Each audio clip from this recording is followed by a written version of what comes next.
Sejam bem-vindos. O tema da nossa manhã fala sobre uma situação dolorosa, que é a perda de entes queridos, que é o desencarne de familiares, mas nós esperamos sair daqui consolados.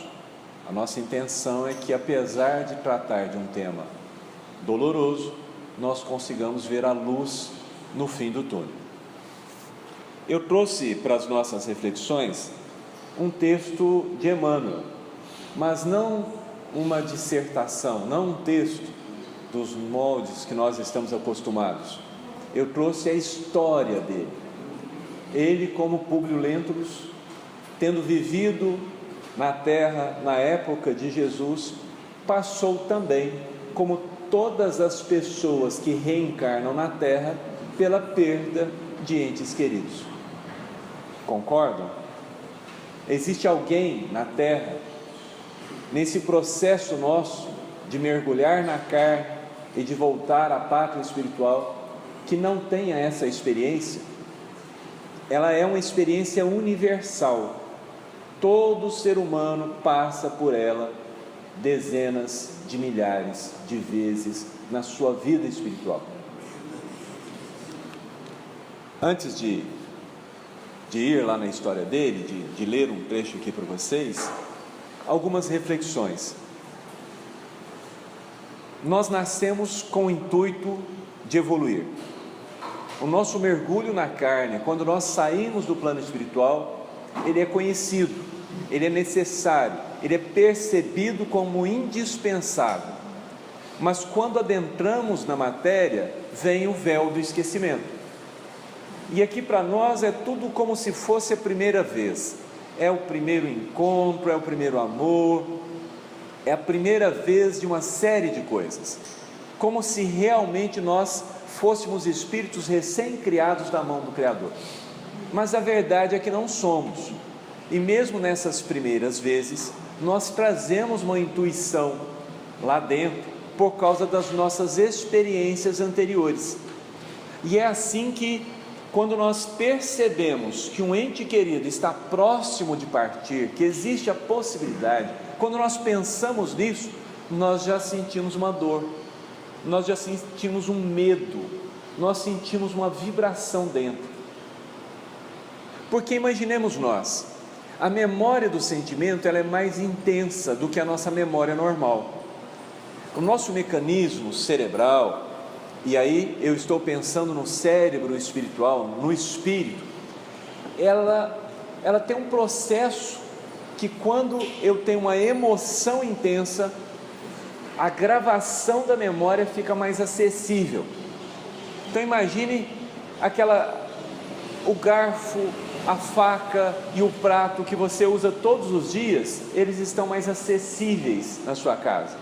Aquela travessa que você raramente usa, ela fica lá no fundo, guardadinha, né? Se for um cristal, então, ele fica mais guardado ainda. Às vezes ele fica até em exibição, mas não para uso. As nossas emoções, elas são a essência da nossa vida.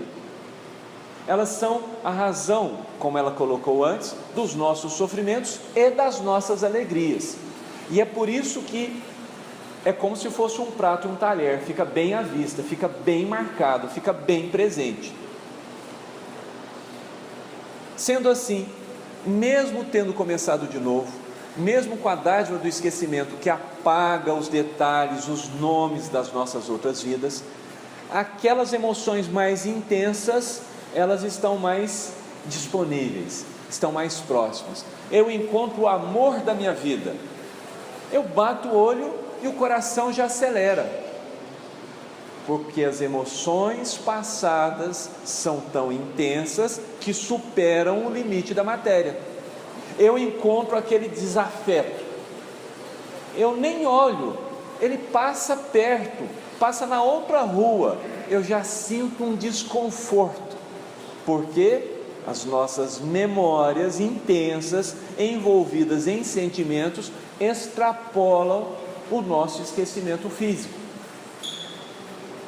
E as nossas emoções, e o que acontece com a nossa vida depois que alguém morre é intenso. Pensem em nós crianças, porque agora nós morremos velhos, mas nossas existências, até as nossas existências anteriores, nós morríamos com 30 anos em média, aqueles que viviam muito. A expectativa média de vida na Europa em 1900 era de 27 anos. Expectativa de vida, 27 anos. Quer dizer que nós normalmente morríamos novos. Imagine você, criança, perdendo seus pais. O que isso transforma na sua vida? É pouco ou é muito? Imagine você, pai, perdendo a sua criança de 1 ano, 2 anos, 3 anos, porque todos nós, no nosso passado espiritual, perdemos filhos novos. Agora é que nós estamos vencendo a mortalidade infantil com os processos de higiene, porque antes era muito intenso. Todos nós, na nossa história pregressa, temos essa experiência, muitas vezes, de perder filhos novos, em todas as idades, de perdermos filhos quando eles estão próximos do casamento, de perdermos o esposo quando nós acabamos de casar, de perder a esposa quando acabamos de casar, de encontrar o amor da nossa vida e imediatamente perdê-los. Essas perdas são milhares de perdas intensas registradas em nós, que causam um profundo impacto no resto da nossa vida, porque não é só a memória do momento, é a memória do depois. Eu, jovem, perdendo meu pai, sou obrigado a trabalhar, e nas condições passadas, muitas vezes envolvendo a escravidão, envolvendo a prostituição, envolvendo guerra. Perco minha mãe, perco meu filho. Pensem no que transforma a família depois da perca de alguém importante para a sua sobrevivência, do cabeça da casa, do sustento da casa. Ninguém, nenhum espírito vinculado à reencarnação é isento dessas emoções. Todos nós passamos por elas, e deve ser a 4ª ou 5ª vez que eu repito isso para vocês, porque é importante que nós entendamos que dentro da doutrina espírita nós não podemos nos limitar em raciocínio às nossas experiências atuais. Nós precisamos expandir os nossos raciocínios envolvendo-nos como seres eternos, porque ao fazer isso percebemos que as emoções que às vezes nós vemos o outro passar e que nos afetam como se nós tivéssemos passados, também são emoções que nós já vivemos antes. Doem em nós porque nos lembra das nossas emoções, desperta em nós aquelas sensações. Às vezes, percebendo que um pai desencarna, nós olhamos para a família e, mais do que a ausência do pai, daquele indivíduo específico, nós pensamos em aquele filho, o que aquele filho vai passar, muitas vezes vindo dessas sensações passadas, das experiências que nós passamos. Coitado, vai ficar órfão agora. A vida de um órfão, pensamos nós nessa vida, deve ser extremamente difícil, refletindo a nós mesmos em nosso passado, das vezes que ficamos órfãos e tivemos que trabalhar e enfrentar situações que modificaram por completo a nossa existência. Então, perder um ente querido agora não é uma emoção de agora. Perder um ente querido em qualquer momento, é uma experiência de espírito imortal, é uma experiência que extrapola o limite da vida, dessa vida, e até no tratamento da indiferença, porque algumas pessoas passam por esse processo de separação como se não sentissem nada, como se aquilo fosse a coisa mais natural do mundo. Mas pode ser que seja, Pode ser que este espírito, olhando todas as suas experiências, percebendo a naturalidade da separação, percebendo que em todas as circunstâncias os desafios apresentados foram superados, que sempre o que ficou depois daquele processo foi alguma coisa melhor do que era antes, este espírito passa por estes eventos com tranquilidade, porque dentro dele suas emoções já estão resolvidas e ele vê o conjunto das situações. Se esse indivíduo não vê o conjunto das situações e é insensível por todas elas, pode ser que ele tenha um defeito qualquer no cérebro, que a parte das emoções não estejam ativas, porque nós sabemos que existem pessoas que não sentem dor, fisicamente não sentem dor, nasceram, seus cérebros não desenvolveu a parte que registra isso, e eles são insensíveis. Existem assassinos que matam e não sentem o menor remorso, porque analisando o seu cérebro tem uma parte lá que não funciona, eles não materializaram este elemento de percepção no cérebro, mas a maior parte de nós, a maior parte da humanidade, não é dessa forma que as coisas acontecem.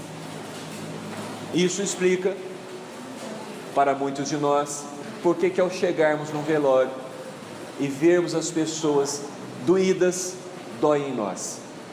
Não é comum isso? Às vezes você não tem o mesmo sentimento pelo morto, mas quando você vê a pessoa chorando, quando você sente a dor dela, você sente literalmente a dor dela, você chora também, sem querer, sem fazer força, mesmo num velório de um desconhecido, porque dói dentro de nós, são evocações de lembranças. Para que tudo isso? Para dizer para nós que não é fácil, não é simples, e é para doer mesmo. E é para doer porque a dor, ela tem uma função no processo de evolução. A dor nos faz mais atentos, a dor nos previne para não chegarmos numa situação, para evitarmos um perigo. A dor é um elemento indispensável na evolução de todos os seres, todos os animais passam por ela, para despertar, para desenvolver o instinto de preservação. Estes sentimentos que nós vivenciamos, eles têm sua razão de ser, eles têm a essência para a nossa transformação. Olhemos para as vidas das pessoas que nós conhecemos, em que perderam alguém querido, alguém realmente importante. Suas vidas foram transformadas radicalmente? Nem todas, mas muitas delas. Às vezes, para nós que estamos de fora, nós não percebemos a transformação, mas para aquele que passa pela experiência, há uma transformação profunda. Imaginemos que nós estejamos cuidando dos nossos pais na cama, e ele desencarna. Algumas pessoas entram em depressão,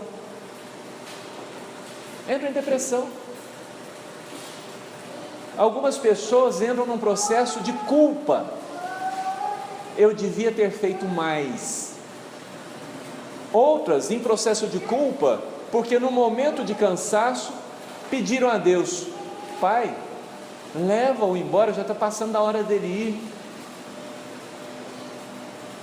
Todos esses sentimentos mudam a vida da pessoa, mudam a nossa vida, até daquele filho que nunca foi visitar o pai, até este que tentou se manter distante do fato para não ser influenciado pelo fato, é influenciado por ele, porque não tem escapatória. Os nossos vínculos do presente e do passado nos levam a isso, porque essa é a função. A função é revolver a terra do nosso coração, é mexer por dentro, porque quando eu falo para vocês, eu estou mexendo por fora.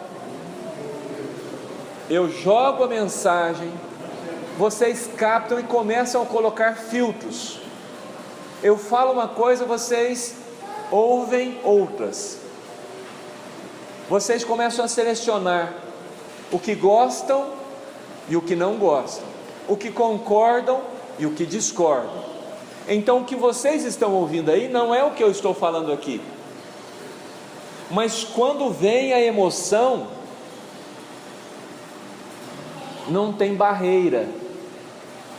Seus raciocínios podem vir depois para lidar, para respirar, para superar, mas a emoção fica lá. Você levanta no outro dia de manhã para ir trabalhar, está roto, por dentro, está quebrado. De repente você está numa situação qualquer e se alegra com uma lembrança pequenina de um momento feliz, quase que imperceptível, quase que inconsciente, mas está lá. De repente você está sorrindo e vem um sentimento de culpa, porque eu não poderia estar sorrindo porque ele partiu. Eu não posso sorrir, eu tenho que sofrer. Percebem isso?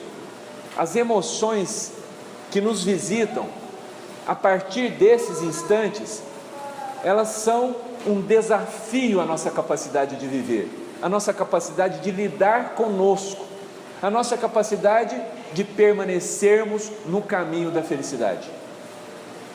Porque muitos de nós pensamos que nós não podemos ser felizes na terra, mas os Espíritos nos dizem que na terra é possível ser feliz se você procurar nela ajudar as outras pessoas, fazer o bem. Se você procura a luz, se você está no caminho que conduz a Jesus, que conduz a Deus, que conduz à paz, que conduz à felicidade, e este caminho é a caridade, não existe outro caminho, então é possível ser feliz.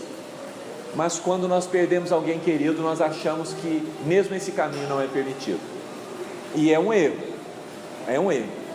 porque ao permanecermos vinculados à caridade, centenas de mães que procuraram Chico receberam mensagem, seus filhos unanimemente dizem para elas: mãe, quando você chora dói em mim.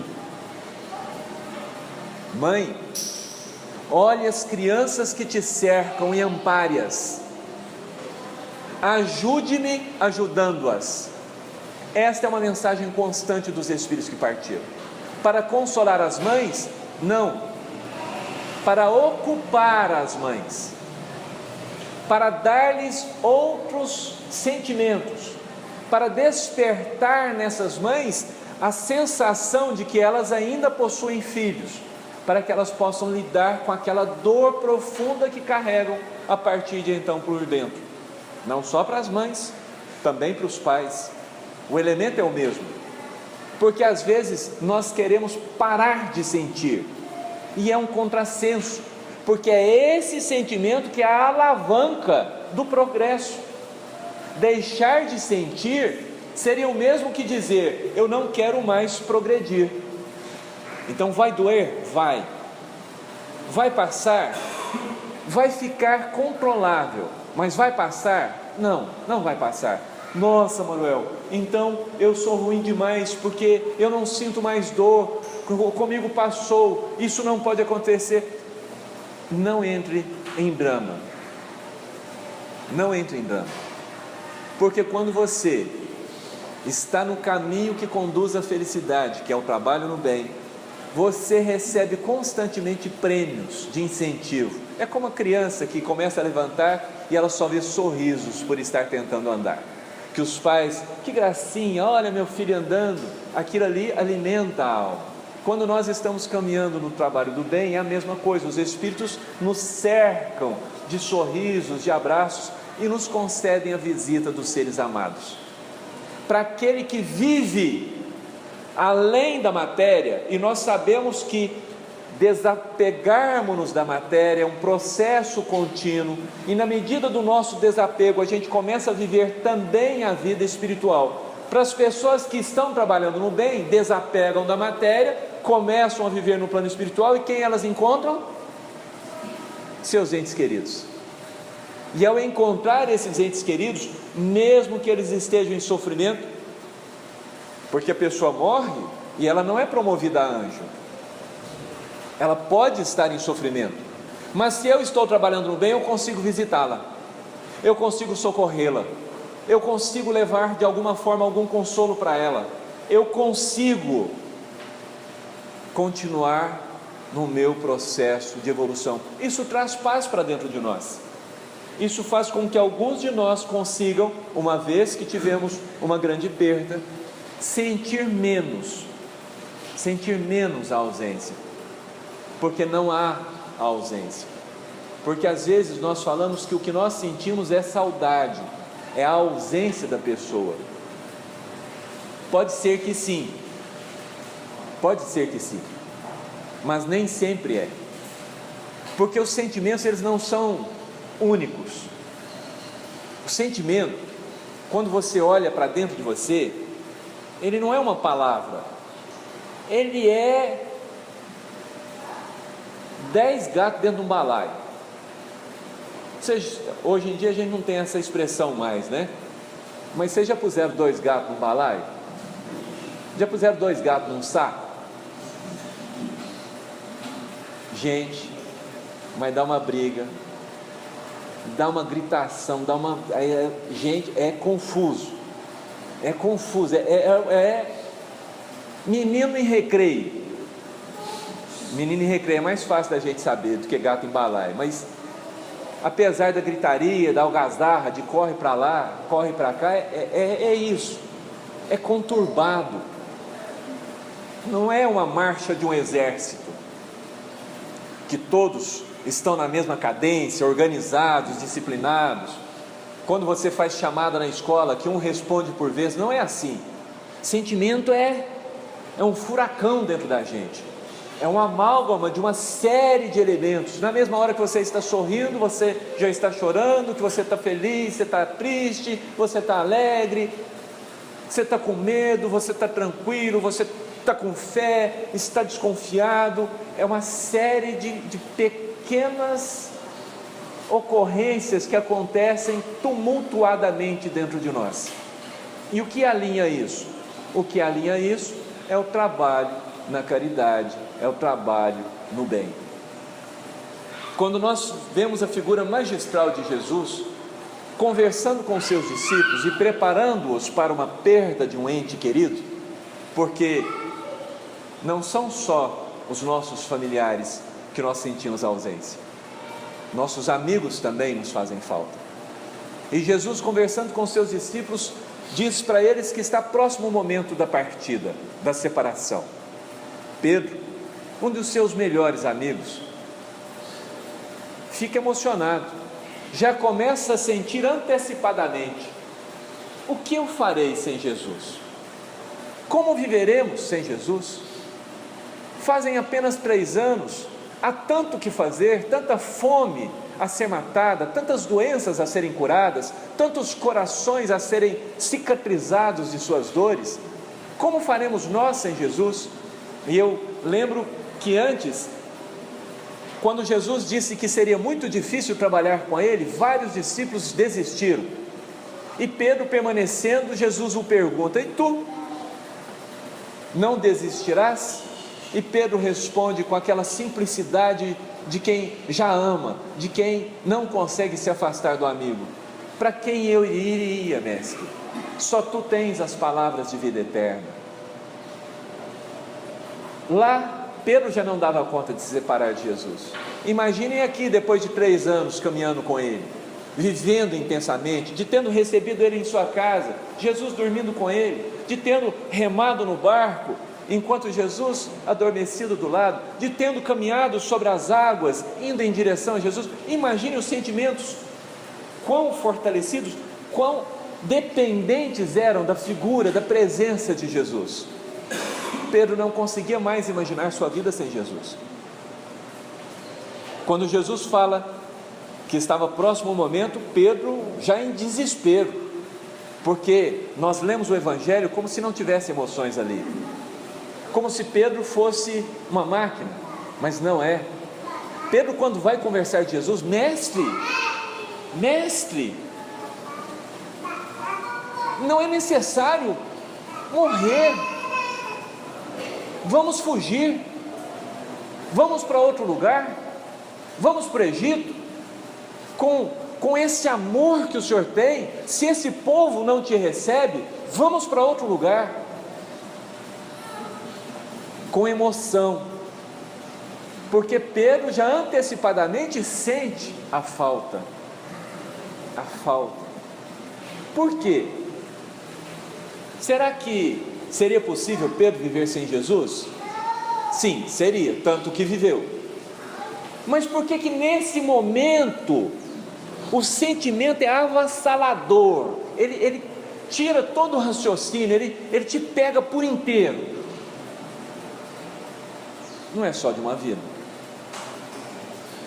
Ser abandonado marca. Ser deixado para trás marca. Te obriga a fazer coisas que só você pode fazer. E Jesus, ciente de que para o crescimento moral dos seus discípulos, para o processo evolutivo da humanidade, para o povo judeu se transformar, era necessário o seu sacrifício. Não hesita, permanece sereno, porque quem está desprendido da matéria, quem vê o conjunto, quem está sempre em contato com o divino, que trabalha não só no conjunto desse momento, mas no conjunto ao longo do tempo, permanece em paz, não insensível, tanto que não é insensível que Jesus chora no monte, seus discípulos dormem, e ele chora de compaixão, os discípulos vão dizer que são lágrimas de sangue, ele chora. Então há emoção. Jesus roga a Deus que pudesse ser diferente, mas percebendo que não era possível, se entrega, que seja feita a tua vontade. Na cruz, Humberto de Campos narra para nós as emoções de Maria, procurando Jesus, sentindo já sua falta, pensando como alguém tão bom pode ser crucificado, como alguém tão amoroso como o meu anjo pode estar nessa situação. E aos pés da cruz, João, jovem, havia perdido pessoas, sim, nas suas diversas existências, mas naquele momento na cruz, abraçado com Maria, chorando, porque às vezes a gente vê filme e está todo mundo lá com a cara boa.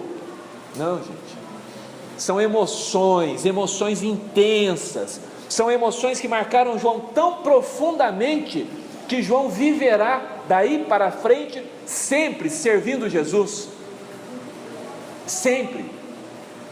Emoções, nós não podemos fugir delas, mas nós precisamos aprender a lidar com elas, e para aprender a lidar com elas, nós precisamos buscar Jesus. E é aqui que entra a leitura do Públio Lentulus. A história dele está há 2000 anos, aí eu não vou fazer, não vou contar a história toda, porque depois vocês vão lá e vão relê-la, vão relembrá-la, e é uma história deliciosa. Mas aqui nós vamos chegar na notícia. Públio estava lá do lado do Nero.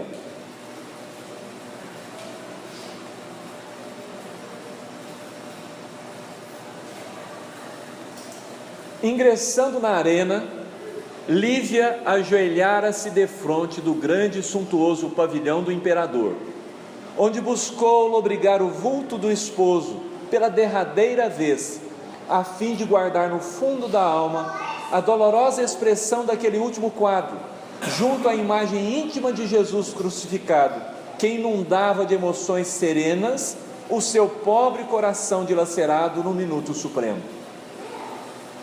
Palavras não são suficientes para retratar esse coração, para retratar essa busca do ente amado no momento da morte. Quando vocês lerem, sintam sintam, participem da história. A vida é feita de sentimentos, mais do que de raciocínios. Sentimentos, sintam. Pareceu-lhe divisar confusamente na doce claridade do crepúsculo a figura ereta do senador coroado de rosas, como os triunfadores, e quando seus lábios se entreabriam numa última prece misturada de lágrimas ardentes que lhe borbulhavam dos olhos, viu-se repentinamente envolvidas pelas patas selvagens de um monstro. Não sentira, porém, qualquer comoção violenta e rude, que assinala comumente o minuto obscuro da morte. Figurou-se-lhe haver experimentado o ligeiro choque, sentindo-se agora embalada nos braços de névoa translúcida que ela contemplou altamente surpreendida. Buscou certificar-se da sua posição dentro do circo e reconheceu a seu lado a nobre figura de Simeão, que lhe sorria divinamente, dando-lhe a silenciosa e doce certeza de haver transposto o limiar da eternidade. As emoções não são só de quem perde, são de quem vai também. Naquele instante, dentro do camarim de honra do imperador, Públio sentiu no coração inexprimível angústia. No turbilhão daquele ensurdecedor vozerio, o senador nunca sentira tão fundo desalento e tão amargo desencanto da vida. Horrorizavam-lhe agora aqueles tremendos espetáculos homicidas de pavor e morte. Sem que pudesse explicar o motivo, seu pensamento voltou à Galiléia longínqua, figurando-se-lhe divisar novamente a suave figura do Messias de Nazaré, quando lhe afirmava: todos os poderes do teu império são bem fracos e todas as suas riquezas bem miseráveis. Inclinando-se para o seu amigo Eufanilo Drusus, Públio desabafou a penosa impressão discretamente: meu amigo, esse espetáculo de hoje me apavora. Sinto aqui emoções de angústia como jamais experimentei em toda a vida. Serão escravos destinados à última pena os que ora sucumbem sob a crueldade de feras violentas e rudes? Enquanto eram escravos, enquanto não tinha emoção envolvida, era um espetáculo, era bom de ver. Domingo à tarde, o que você vai fazer? Vou ali ver, vou lá no espetáculo, vai ter uns escravos sendo comidos por feras. Era bom. Quando nós assistimos lá uma luta de boxe, nós torcemos, mas se fosse um filho nosso lá, seria diferente, as emoções seriam outras. Aqui é o que está acontecendo, é além. Nós vivemos na ilusão de que as coisas acontecem nesse plano material, é além. Lívia o busca em espírito, ele sente o que ela sente, ele sente a dor dela, eles têm ligações, não é só de um lado, é dos dois, eles têm ligações.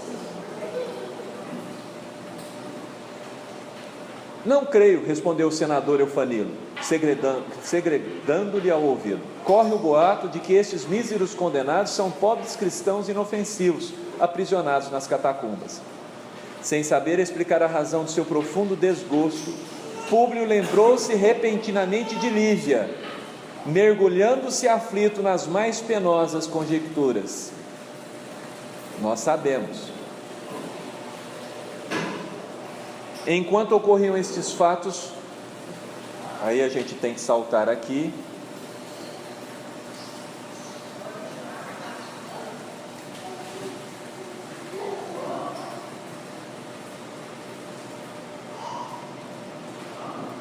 Só um minuto.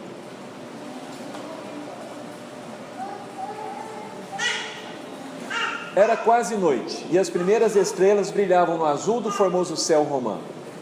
Penetrando no lar com espírito inquieto e desalentado, Públio atingiu o vestíbulo vazio de alma opressa, sendo porém imediatamente procurado pelo servo Fábio Túlio, que havia muitos anos substituíra Comênio arrebatado pela morte naquele cargo de confiança.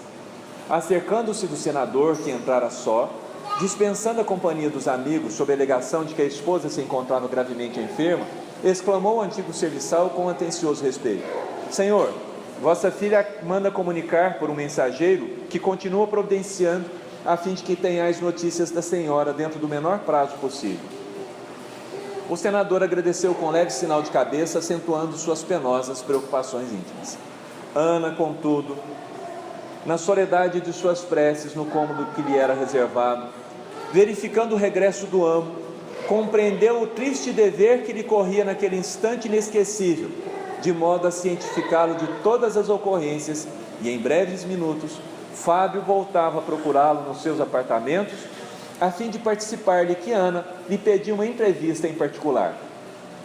O senador atendeu imediatamente à velha serva de sua casa, tomado de indefinível surpresa. Olhos inchados de chorar, e com a voz frequentemente entrecortada por emoções rudes e penosas, estava doendo na Ana muito, mas ela tinha que fazer o que ela tinha que fazer. Ana expôs todos os fatos, sem omitir nenhum detalhe dos trágicos incidentes, enquanto o senador, de olhos arregalados, tudo fazia por compreender aquelas confidências dolorosas, na sua incredulidade e no seu pavoroso espanto. Ao fim do terrível depoimento, auge do suor lhe corria da fronte atormentada, enquanto as têmporas lhe batiam assustadoramente. A princípio desejou esmagar a criatura humilde, como se o fizesse uma víbora venenosa, tomado das primeiras comoções de revolta do seu orgulho e da sua vaidade. As emoções, elas não são como um exército que marcha alinhado. Elas são como um furacão, como uma tempestade, raios, ventos, águas, é tudo, é muito intenso, porque o solo do nosso coração tem que ser revolvido. Não queria acreditar naquela confissão horrível e angustiosa, mas o coração lhe batia apressadamente e seus nervos se exaltavam em vibrações lancinantes. Públio experimentou a dor mais terrível de sua misérrima existência. Todos os seus sonhos, todas as suas aspirações e carinhosas esperanças esboroavam-se penosamente, irremediavelmente, para todo sempre, sob a maré sombria das realidades tenebrosas. Sentindo-se o mais desventurado réu.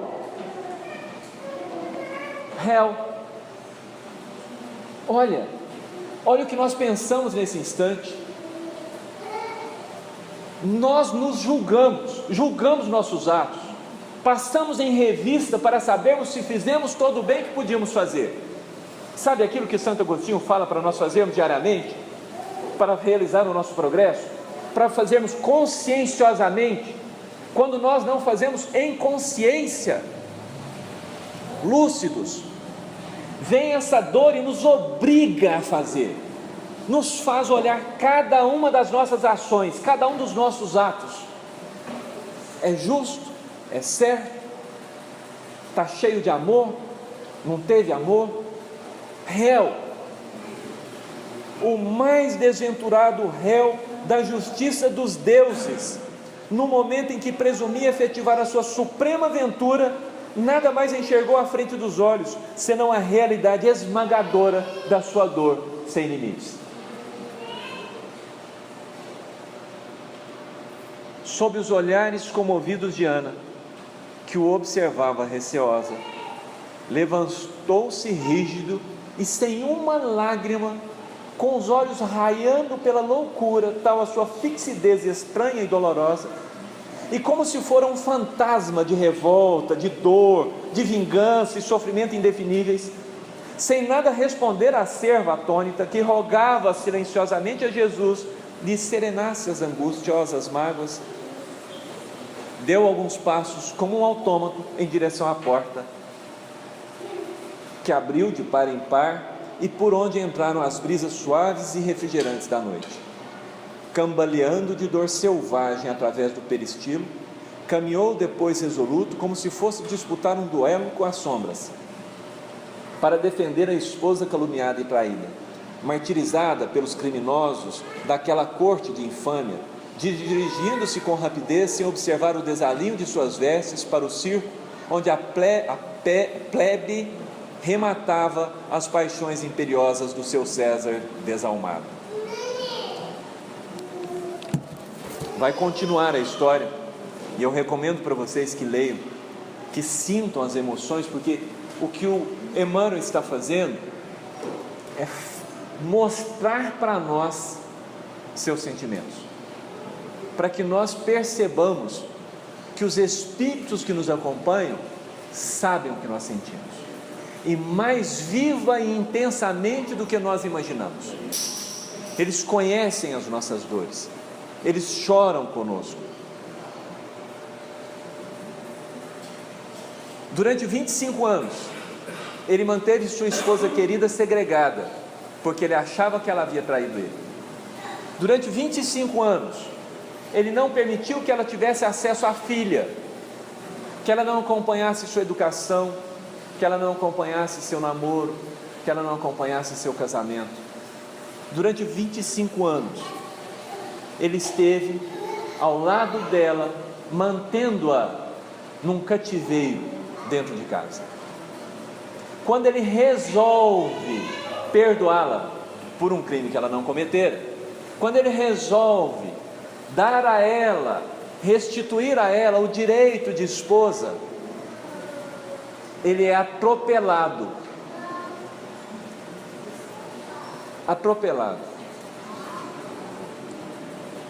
E observem que Jesus começa a aparecer dentro dele.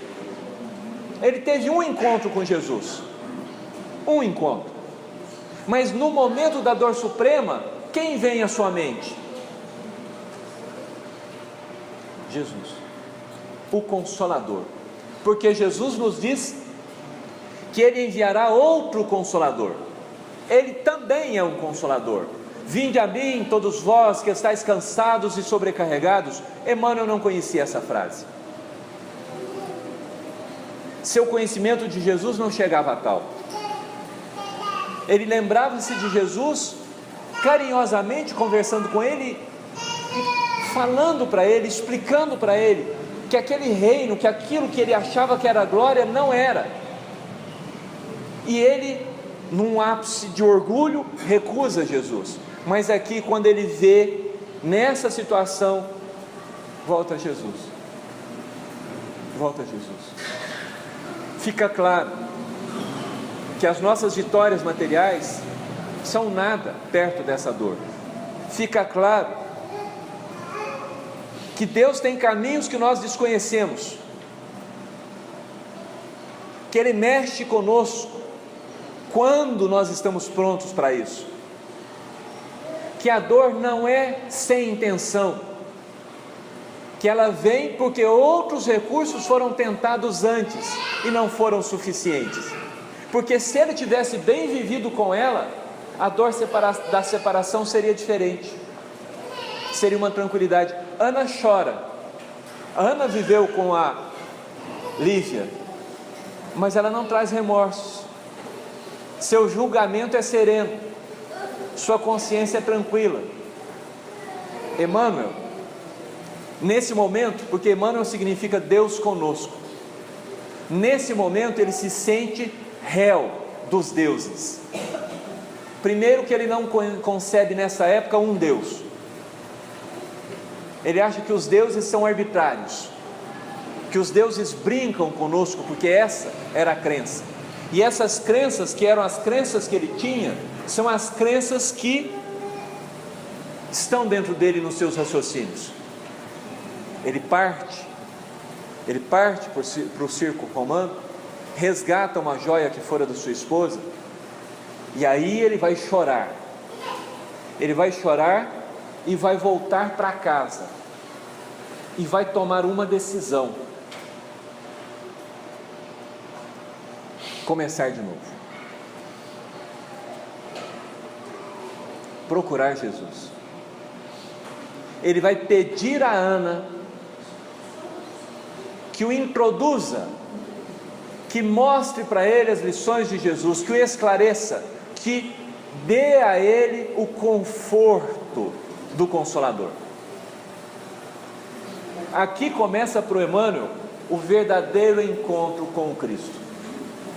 25 anos antes, Jesus encontrara com Públio no momento do seu julgamento, na casa de Pilatos. Públio estava lá.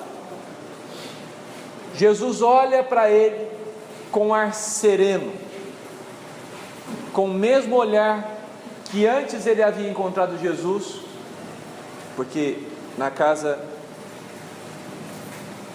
no julgamento é o segundo encontro, o primeiro encontro foi quando ele vai pedir pela cura da sua filha. Ele lembra desse mesmo olhar, mas agora, vencido pela dor da separação, ele está pronto para o recomeço. Seria interessante que nos momentos dessa dor da separação, olhássemos para dentro de nós e tentássemos buscar ao Cristo interno que trazemos dentro de nós, para encontrar nas suas orientações o consolo e a nova direção, porque uma dor dessa não se cura com palavras, uma dor dessa não se cura vivendo do mesmo jeito.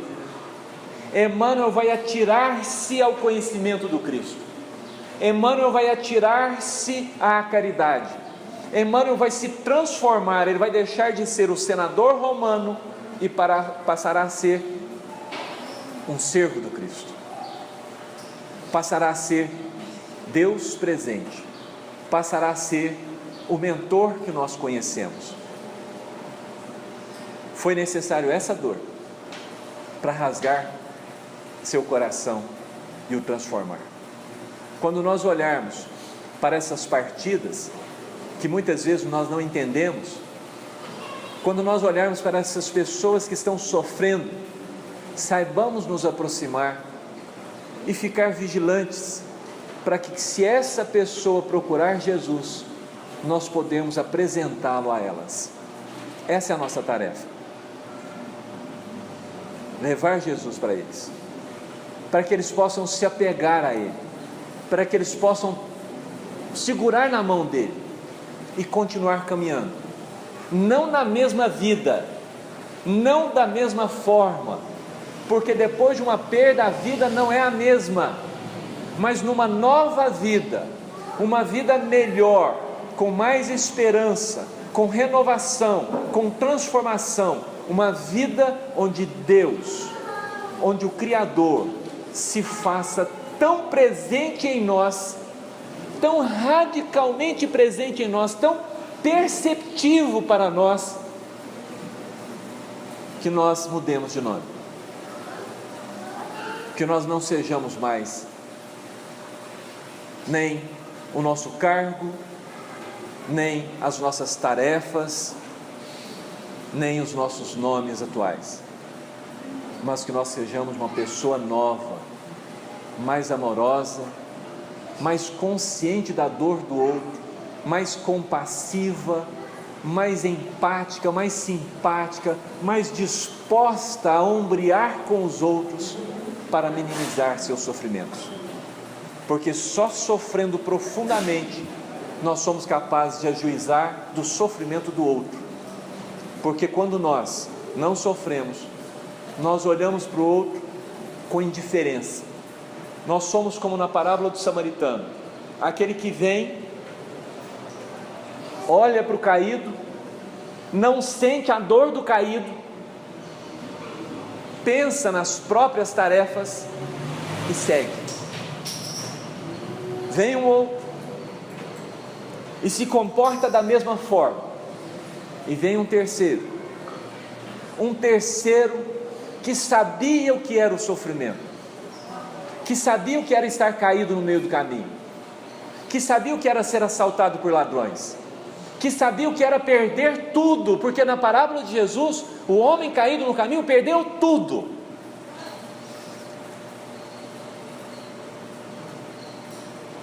E tem hora que quando a gente perde alguém, a gente perde tudo, e fica caído no caminho. E só um coração que sofreu a mesma perda, que sofreu como nós estamos sofrendo, é capaz de curar as nossas feridas. Saibamos nos entregar a isso. Saibamos sair da condição de caído para a condição de samaritano, da condição de necessitado para a condição de doador, da condição de carente para a condição de caridoso. Que a paz de Jesus nos envolva a todos.